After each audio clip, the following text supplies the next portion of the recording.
우리가 오늘 함께 살펴본 사람은 시몬, 열심당원이었던 사람입니다. 자신의 유대 민족의 해방을 위해서 살았던 시몬이 어떻게 예수 그리스도의 제자가 되어서 복음을 전가하는 일에 온 삶을 들였을까를 생각해보는 그런 시간이 되는데, 시몬에 대해서는 그렇게 성경에 많이 나와 있지 않기 때문에 우리가 조금 상상력을 동원하고 다음에 교회에서 전승되는 그런 이야기를 가지고 좀 이야기를 하려고 합니다. 시몬은 예수님의 제자 중에 2명이 나오죠, 그죠? 베드로 이름이 시몬입니다. 그리고 오늘 우리가 살펴볼 열심당 시몬, 2사람이 있는 것을 보게 됩니다. 시몬이 어떤 사람인가 정확하지는 않습니다. 근데 사람들의 전생에 의하면 그 또한 갈릴리 바다에서 고기 잡는 어부였지 않는가, 그렇게 추측하는 사람이 있는가 하면, 어떤 성경학자들은 그 시몬이 예수님의 가나 혼인잔치에 신랑이었다라고 그렇게 주장하는 성경학자도 있는데, 그건 아니다라는 생각들을 많이 하는데, 그렇게 주장하는 학자들도 있습니다. 근데 시몬이 누구인지는 알지 못한다는 것을 먼저 얘기합니다. 예수님의 12사도 이름을 쭉 하면 맨 꼴찌 얘가 누가 나옵니까? 가룟 유다죠. 가룟 유다 앞에 나오는 사람이 시몬입니다. 그래서 많은 사람이 시몬에 대해서는 잘 알지 못하는 것이 또한 현실이기도 합니다. 그래서 어떤 성경 보면 10번째 나오고 어떤 성경 보면 11번째 나오고 그렇게 등장하는 사람인 것을 보게 됩니다. 여러분, 그런데 그 사람은 우리가 딱 얘기를 할 때 열심당원이란 그런 별명이 나와 있는 것을 보게 됩니다. 여러분, 시몬 그랬을 때 우리가 가나나인 시몬이라고 그렇게 얘기했습니다. 그래서 가나나인 그런 이 뜻은 헬라어로 열심이라는 그런 뜻도 있지만, 어떤 성경학자들은 한 지역의 지명이다라고 그렇게 얘기하는 분도 계십니다. 그래서 가나나인을 잘못 오역하기도 했다, 뭐 그런 얘기도 합니다. 그러나 어떻게 빈역했던가 하는 가나나인, 가나나가 이렇게 가나나는 그 지명을 가지고 얘기했다고 하고, 히브리에서는 그 가나나가 카나란 단어입니다. 그래서 카나란 단어도 똑같은 이름이 열심히 있는 사람, 이런 뜻입니다. 그래서 시몬이라는 설명을 이렇게 저렇게 어떤 말을 맞추든 간에 아무튼 열심히 있는 사람, 그렇게 이야기할 수 있는 것을 보게 됩니다. 그런데 그 성경이 번역되면서 이런저런이 있지만, 지금은 성경에 보면 셀롯이 아니면 시몬을 열심당원, 그렇게 통일해서 그렇게 부르고 있는 것들을 보게 됩니다. 열심당원. 그런데 우리가 그 시대에 있었던 한 시대를 우리가 조금 더 살펴보기로 한다. 공부하는 생각으로 한번 해보면 되는데, 그 유대인의 그룹에는 크게 4그룹으로 나누어집니다. 우리가 잘 알고 있는 바리새인, 2번째 사두개인, 그리고 3번째가 우리가 성경에 나와 있지만 성경 공부를 하면 많이 살펴서 보는 에네세파, 그리고 열심당원, 그런 사람들이 있는 것을 보게 됩니다. 우리가 바리새인 그러면 늘 머리에 떠오르는 것은 율법에 아주 관심이 많았던 사람, 그래서 율법을 지키고 해석하는 일에 온 마음을 두는 사람들이었습니다. 여러분, 종교적 입장에서 보면 그들은 우리가 얘기할 때 항상 근본주의다, 그렇게 얘기합니다. 그래서 정치적인 일에는 조금 별로 관심이 없었던 그룹입니다. 그래서 자신이 살아가는 삶에 대해서 로마 사람들이 직접적 박해를 하지 않으면 별로 관심을 가지지 않았던 사람들, 그러면서 정치적으로 어찌 보면 타협도 하면서 그렇게 살아갔던 한 그룹입니다. 2번째 그룹이 우리가 알고 있는 사두개인, 그렇게 얘기합니다. 그들은 우리가 아는 것처럼 주전 2세기부터 주 70년까지 유대인 사회에서 가장 영향력을 끼치는 그런 그룹이었습니다. 여러분, 성전을 지키던 제사장의 그룹들이 대부분 사두개인이라고 그렇게 생각하시면 됩니다. 근데 종교적 입장에 보면 그들은 자유주의라고 해도 괜찮습니다. 여러분, 사두개라는 명칭은 우리가 아는 것처럼 다윗 시대 사독 제사장의 이름을 따서 이렇게 불려진 이름이기도 합니다. 여러분, 제사장의 직무를 감당하기도 하고 사내들인 공의라고 입법, 사법, 행정의 모든 결정 권한을 있는 그쪽에 있는 사람들이 그 사람들입니다. 사두개인입니다. 그래서 사두개인들은 백성을 지배하는 그룹이라고 생각하면, 바리새인들은 백성과 함께 지내는 그룹, 뭐 그렇게 생각해도 될 것입니다. 사두개인은 성경 중에 구약 성경을 다 믿지 않습니다. 모세오경, 토라만 성경으로 인정하고 그렇게 믿는 사람들입니다. 그리고 구전으로 전해지는 그런 율법들을 다 거부합니다. 그래서 죽은 자의 부활, 천사, 또 영의 존재 같은 거 전혀 인정하지 않는 그런 존재들이고 합니다. 인본주의적 그런 입장에서 하나님의 섭리와 예정에 대해서 항상 부인했고 인간의 자유의지를 존중했고 그래서 예수님과 세례 요한의 비난으로 항상 비난의 대상으로 삼았던 그루들이 그들입니다. 이런 바리새인과 정반대이기도 했지만 바리새인들은 율법을 문자 1.1획도 그대로 믿었다고 하며 사두개인은 성경을 그대로 믿지 않았던 사람이라고 생각할 수 있을 것입니다. 여러분 그런다고 안 믿는다고 해서 적당히 믿는 것은 아니었습니다. 사두개인들도 철저하게 토라를 지키려고 했던 사람들입니다. 그런데 그들은 정기적으로 친노마적인 그런 사람들입니다. 그래서 그들의 그룹들은 항상 상류 계층에 살았던 사람들 그렇게 생각하면 됩니다. 그래서 항상 로마에 붙어서 기득권을 누리고 살았던 사람들. 세 번째 그룹이 에세네파 사람들 그렇게 얘기합니다. 성경에 나와 있지 않지만 성경 공부를 좀 하면 늘 등장하는 그런 그룹들입니다. 그래서 일종의 금욕주의 그것을 추종하는 사람들, 그래서 경건을 추구하며 살았던 사람들, 그리고 욕심과 욕망을 절제하며 살았던 사람들 그렇게 얘기할 수 있습니다. 예수 그리스도의 메시아에 대한 그런 소망을 두면서 그 메시아의 오심을 기대하고 있었던 사람들, 우리가 잘 알고 세례 요한이 아마 그 그룹 속에 있었던 사람이었을 것이다 그렇게 얘기합니다. 여러분 광야에서 약대 트로스를 입고 메시아를 기다리던 에세네파의 한 지도자로 우리가 세례 요한을 생각합니다. 이들은 사회적으로 격리되어서 광야에서 그렇게 생활합니다. 이러니까 일종의 공동체를 이루면서 생활했는데 우리가 아는 쿰난 공동체란 그 공동체입니다. 그래서 쿰난 공동체 안에서 발견된 사회 문서란 성경이 발견되어서 세상에 한번 발칵 뒤집힌 적이 있습니다. 그 성경들이 잘 보관되어 있었어. 그래서 우리가 성경을 연구하는 데 큰 도움을 주기도 했던 그런 그룹입니다. 마지막 네 번째 그룹 우리가 함께 살펴볼 그 그룹이 열심당원. 여러분 열심당원 그러면 쉽게 말하면 쿠데타를 일으키려고 했던 사람이라고 먼저 생각하면 됩니다. 로마 사람들을 싫어하고 로마 정치의 압제에 있는 것을 싫어했던, 그래서 로마를 향해서 무력 항쟁을 펼치자고 했던 사람들이 바로 그들입니다. 열심당원입니다. 그래서 극단적인 폭력과 테러도 일삼는 사람들, 그래서 친로마적인 사람들이나 아니면 로마 사람들을 만나면요 살인도 서슴지 않고 했던 사람들이라고 얘기할 수 있습니다. 그래서 그 열심당원 안에서는요 시가리파라는 파가 있습니다. 시가리파. 근데 그들은요 아주 쉽게 말하면 극단적인 파입니다. 가슴에 늘 칼을 품고 다니다가 로마 사람이나 친로마적인 성향의 사람들 만나게 되면 그 사람과 이야기하는 척 하다가 그 사람을 향해서 칼로 찌르고 도망가는 그런 사람들도 있었다고 얘기합니다. 그런데 열심당원에 대한 그 기원의 뿌리는 안티오거스 에피파네스에서 반대해서 일어났던 어떤 한 봉기의 전형으로 그렇게 봅니다. 그래서 예루살렘 부근에 마타디아스라는 그 늙은 제사장이 일으킨 주전 167년의 봉기로 생각하면 됩니다. 아마 그 함께 성경 공부할 때 아마 이런 얘기를 한번 들어봤을 것입니다.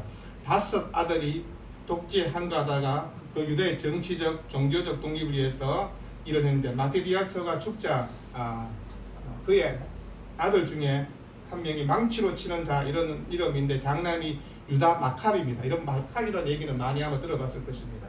그가 지도가 되어서 마카비 혁명을 일으키고 마카비의 찬란한 무다의 일들을 일으키게 됩니다. 근데 로마의 침략을 위해서 그들이 다 죽게 되는 일들이 일어나게 되는 것을 보게 됩니다.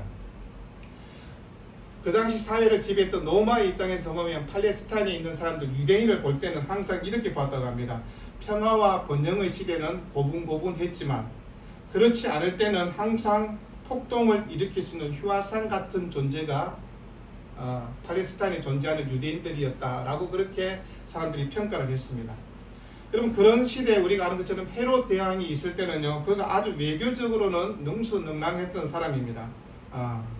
근데 그가 로마와 또 유대의 어떤 중간 역할을 잘 했던 그런 정치적인 그런 사람입니다. 근데 그가 죽고 난 다음에 갈릴리에서 유다라는 사람이 폭도를 일으키고 왕궁으로 쳐들어가고 또 무기고를 부수고 추장들을 향해서 함께 무장시키고 소규모 반란을 일으키는 것을 이게 됩니다. 여러분 그러면서 그때 통치자가 퀴리누스라는 사람인데 그가 인구조사를 하는 그런 일들 때문에 나라가 혁명으로 일어나고 그래서 유다가 다시 폭동을 일으키는 일들이 일어납니다. 그러다가 유혈투쟁을 하다가 죽게 되고, 이런 뿌리 가운데 있는 사람들이 오늘 함께 살펴보는 열심당원이라 생각하시면 됩니다. 여러분, 전성에 의하면 마카비 아버지 바티디오스가 죽을 때 그가 이런 얘기를 합니다. 자, 내 아들들아, 율법을 열심히 섬기라. 그리고 너의 조상들의 언약을 위해서 너희 생명을 바쳐. 우리가 알고 있는 성경 말고 외경이라는 책이 있습니다. 외경에 보면 그 내용이 나와 있는 것을 보게 됩니다. 그래서 우리가 오늘 함께 살펴볼 시몬은 우리가 생각하는 평범한 인생을 산 사람이 아니라는 것을 먼저 얘기하는 것입니다. 자기 민족을 위해서 열심을 갖고 있는 열심당원이다 보니까 언제든지 태업과 폭력을 스스럼 없이 버릴 수 있는 사람으로 생각하시면 됩니다. 그 일을 위해서 자신의 목숨도 아끼지 않았던 사람들입니다. 여러분, 그런 사람이 어떻게 예수 그리스도를 믿게 되어서 하나님의 복음의 증인으로 살았을까를 우리가 생각하는 것입니다. 그 마카비 시대 우리가 잘 아는 것처럼 기원 후 70년에 예루살렘이 로마에 포위되지 않습니까? 그럴 때 마카비의 잔재들 한 1000명 정도가 우리가 알고 있는 난공불락 요새 그 마사도로 이렇게 다 피난 가서 자기 자녀들과 아이들과 한계를 벌이다가 마지막 끝에는 자기 아내, 자기 자녀들을 다 죽이고 거기서 결사한계를 하다가 다 죽게 되는 그런 역사가 있습니다. 그런 역사에 뿌리를 두고 있는 사람이라고 생각하시면 됩니다. 여러분, 그러면 이런저런 사건들을 생각해서 봤을 때 예수님의 제자 중에는 그러면 그런 열심당원이 없었을까? 예수님의 제자 중에도 열심당원이 있었습니다. 3사람이나 있었습니다. 그러니까 예수님의 제자 중에 4분의 1이 열심당원 출신이라 그렇게 생각하시면 됩니다. 그들은 혁명을 일으키고 투사적 삶을 살려고 했던 그런 사람들입니다. 그래서 군사적으로 대항하는 일에도 스승치 않았던 사람들, 자신의 의지를 관철시키기 위해서는 자신의 목숨도 버리는 사람들, 그리고 사람들을 향해서 투쟁과 음모를 꾸밀 수 있는 사람들이 예수님의 제자 그룹에 있었다는 것을 얘기하는 것입니다. 여러분, 종교적 열심이란 명목으로 난폭한 테러를 행했던 사람들이라고 얘기하는 것입니다. 그런데 시몬이 예수 그리스도의 부르심을 받게 되었다. 그리고 사도의 삶을 살았다. 여러분, 왜 자신이 주장했던 인생의 모든 생각을 버리고 주님을 따랐을까를 한번 생각해 보십시오. 우리가 알 수 있는 것은 그가 가졌던 배경이 열심당원이라고 했으면 아마 예수를 믿고 난 다음에 예수님을 추종할 때도 어떤 열심을 가지고 따랐을 것이라고 충분히 상상할 수 있을 것입니다. 우리가 잘 알고 있는 다데오 유다, 그리고 가론 유다, 또 오늘 함께 살펴본 시몬, 그들이 열심당원 출신이니까 아마 그들끼리는 좀 더 제자들 그룹 속에서는 친하게 지내는 아마 그룹이었을 겁니다. 그런데 더 친하게 지냈던 사람이 가론 유다였던 것 같습니다. 그래서 가론 유다와 함께 많은 이야기도 나누고 그렇게 했을 것이라고 추측을 해볼 수 있는 것입니다. 그러면서 그 예수님의 제자 중에는 자신들이 가장 싫어했던 분류의 사람이 있지 않습니까? 우리가 살펴봤던 마태, 로마에 빌붙어서 살았던 사람, 국민들을 자신의 민족을 착취했던 사람, 그가 예수님의 제자가 되었습니다. 그러면 시몬의 입장에서 마태를 어떻게 바라볼까요? 형제요, 그렇게 바라보지 않았을 것입니다. 처음에는 야, 우리를 정말 힘들게 했던 그런 사람이 어떻게 예수님의 제자가 되나 라는 생각을 가지고 분란도 일으키고 싫어하는 날들도 하고 아마 그런 행동을 했을 것이라고 상상을 해볼 수 있는 것입니다. 마태를 보면서 변절자라고 얘기하고 당신이 어떻게 예수님의 제자가 될 수 있느냐고 얘기하고 아마 그런 일들이 계속해서 반복됐을 것입니다. 그런데 그들이 함께 모여서 예수 그리스도의 복음의 증인으로 살아갑니다. 주께서 피 흘려자신 주의 몸된 길을 함께 섬기고 세워나가며 예수의 십자가의 사랑을 전가하는 삶을 살았다고 그렇게 얘기합니다. 이건 정말 우리에게 놀라운 사실을 알려주는 것입니다. 예수 그리스도의 정반대의 사람들, 완전히 자신의 삶과 자신의 가치관에 그렇게 살았던 그 사람들이 어떻게 하나님의 나라의 일꾼이 되었을까를 생각해 보는 것입니다. 여러분, 예수님은 이 세상을 떠나기 전에 마가의 다락방에서 유명한 강화를 하는 내용들이 있습니다. 예수님의 12제자를 다 모아놓고 예수님이 이렇게 말씀합니다. 너희들은 서로 사랑하라. 그러면 사람들이 너희가 내 제자인 줄 알리라. 아마 이 말씀의 배경도 충분히 생각할 수 있는 것은 제자들끼리 서로 다 사랑하고 하나가 되었을까 생각했을 때 그러지는 않았을 것이라는 생각도 우리가 충분히 상상해 볼 수 있는 것입니다. 주님이 제자를 향해서 엄청난 도전들을 하고 있는 것입니다. 그들의 성품, 그들의 기질, 그들이 자라온 환경 모든 것을 아시는 주께서 그들을 향해서 했던 말씀이 이것입니다. 너희가 서로 사랑하라고. 그래야 너희들이 내 제자가 된다. 그걸 얘기했습니다. 여러분, 그런 한 사람 한 사람 각기 다른 배경과 다른 환경 속에 살았던 한 사람 한 사람이 보석 같은 예수 그리스도의 일꾼이 되고 귀한 복음의 사역의 주인공이 되었다는 것은 우리에게 큰 도전을 주는 것입니다. 여러분, 만약에 여러분이 목사가 되고 아니면 여러분의 한 그룹이 리더가 되었는데 예수님의 제자 같은 12명의 그룹이 함께 내 밑에서 함께 배우게 된다고 하면 조금만 상상을 해보십시오. 아마 머리가 지근지근 아픈 아마 그런 그룹이 될 수 있다는 것입니다. 지가 옳다 그러고 어떤 놈은 성급하게 말하고 어떤 놈은 삐져있고 어떤 놈은 의심하고 어떤 놈은 니하고 안 맞다 그러고, 여러분, 그런 그룹들이 함께 모여서 하나님의 나라의 대안으로 주님이 그들을 가르치고 천국 복음을 전파하는 정의로 세웠다는 것입니다. 여러분, 속 썩이는 정도가 아니라 정말 꼴보기 싫은 제자다라고 얘기할 수 있을 것입니다. 그런데 주님은 그들을 품으시고 하나님의 나라의 일꾼으로 만들지 않습니까? 여러분, 그러면서 시몬이 어떻게 제자의 삶을 살게 된가는 정확히는 알 수 없지만 아무튼 주님을 따르는 삶을 살게 되었습니다. 우리가 잘 알 수 있는 것은 마태복음 10장 4절 보면 가나나인 시몬이 가룟 유다 곧 예수를 판자라 오늘 그렇게 읽었습니다. 이 말은 썩 좋은 선입견으로 우리에게 다가오지는 않을 것입니다. 그러면서 예수님의 제자들 소개할 때는 늘 친한 사람끼리 그렇게 묶어놓는 것을 우리가 봤지 않습니까? 그래서 제자들 얘기할 때 이렇게 얘기해요. 12사도 이름이라니 베드로 하는 시몬을 비롯하여 그의 형제 안드레와 세베대의 아들 야고보와 그의 형제 요한, 빌립과 바돌레메, 도마와 세리, 마테, 알페오의 아들 야고보와 다데오. 그러니까 친한 그룹끼리 둘 형제끼리 이렇게 모아놨습니다. 아마 그것을 봤을 때 예수님께서 그 그룹의 어떤 특성과 그런 것들을 충분히 얘기할 수 있는 것입니다. 그래서 그 시몬이 가룟 유다와 함께 친했다는 것을 통해서 알 수 있는 것은 자신의 코드와 같은 것입니다. 내 하는 얘기를 가장 잘 이해하고 들을 줄 아는 친구라고 그렇게 생각했을 것입니다. 과거에도 같은 삶의 길을 걸어왔고 이제 예수 그리스도를 따른 제자의 삶을 살아가면서도 그들의 생각은 오직 이거였습니다. 예수님을 통해서 이 유다가 로마의 압제에서 독립하고 자치국을 이루고 주님이 이 땅의 왕이 됐을 때 우리가 한 자리를 차지하는 아마 혁명적 기제를 갖고 그들은 그렇게 예수님을 따라갔을 것입니다. 그러면서 예수님을 팔았던 가룟 유다와는 전혀 다른 인생을 살아갈지라도 처음에는 공생의 기간에는 아마 이런저런 코드를 함께 맞추며 살아갔다는 것을 얘기하는 것입니다. 우리는 중생한 그리스도의 삶이 무엇인가를 한번 생각해 보는 것입니다. 가룟 유다는 중생한 그리스도였습니까? 라고 질문하면 우리는 아니었을 것이다 라고 얘기합니다. 그런데 시몬은 그렇지 않았음을 우리에게 함께 얘기하는 것입니다. 예수님의 제자들 함께 그 전도 파송을 여행을 갑니다. 두 사람씩 함께 짝을 지어서 전도하고 난 뒤에 돌아와서 그들이 그 주님을 보고하는 내용들이 있지 않습니까? 주님, 우리가 귀신이 하늘에서 떨어지는 것도 봤고요. 예수 이름으로 얘기하니 귀신이 쫓겨나는 것도 봤습니다. 예수의 이름으로 병자가 고침을 받는 것도 우리가 이런 일들을 경험하며 그래서 주님 앞에 이런 놀라운 보고를 아마 했을 것입니다. 이때 시몬이라는 제자는요 어떻게 했을까를 우리가 조금 생각해 보는 것입니다. 살아계신 하나님의 아들인 예수 그리스도를 얼마나 믿었고 확신했을까, 그리고 예수님을 얼마나 신뢰하고 따랐을까를 생각해 봅니다.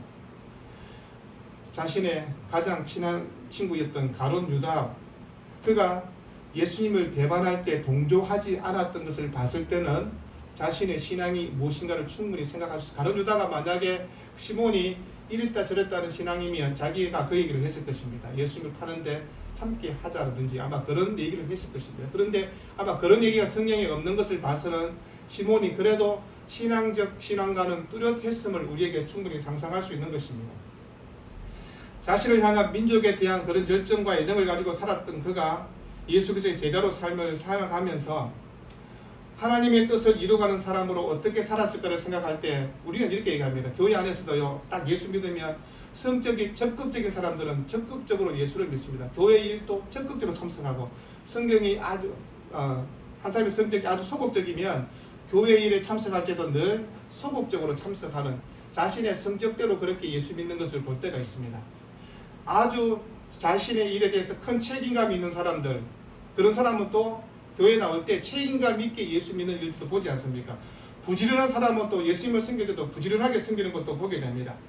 아마 이런 것을 보면서 오늘 열심당원이라는 이름을 갖고 있는 시몬은 예수님을 만났을 때 제자의 삶을 어땠을까를 충분히 생각해 볼 수 있는 것입니다. 사도행전 1장을 보면 시몬이라는 이름은 등장하지 않는 것을 보게 됩니다. 예수님의 제자들이 모였습니다. 그들이 모였을 때 예수께 여쭈이르되 주께서 이스라엘 나라를 회복하심이 이때이까. 이 말은 예수님이 부활하신 이후의 얘기입니다. 근데 부활하신 이후에 제자들의 반응은 아직도 동일하게 예수님이 이 나라를 회복할 수 있는 그런 메시아입니까? 라고 그렇게 질문합니다. 여러분, 40일 동안 이 땅에 주님이 함께 계시면서 제자들에게 하나님의 복음인 완성에 대한 이야기를 함께 나누었습니다. 예수님의 부활의 놀라운 사건을 그들이 경험했지 않습니까?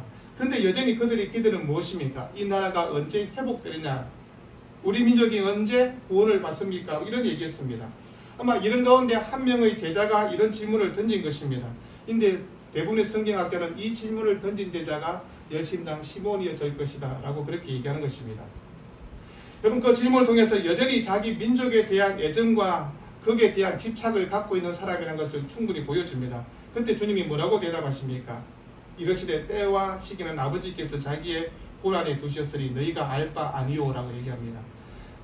이스라엘 민족의 회복의 때 그것은 하나님의 경륜과 계획 가운데 있는 것이다 라고 그렇게 얘기했습니다. 여러분, 이보다 제자들이 먼저 관심을 가져야 할 일들이 더 중요하게 있다는 것을 얘기하는 것입니다. 그래서 사도행전에 이렇게 말씀해요. 오직 성령이 너희에게 임하시면 너희가 권능을 받고 예루살렘과 온 유대와 사마리아 땅까지 이르는 내 증인이 되리라, 그렇게 말씀합니다. 여러분, 주님은 제자를 향해서 복음의 증인이 되라고 그렇게 얘기합니다.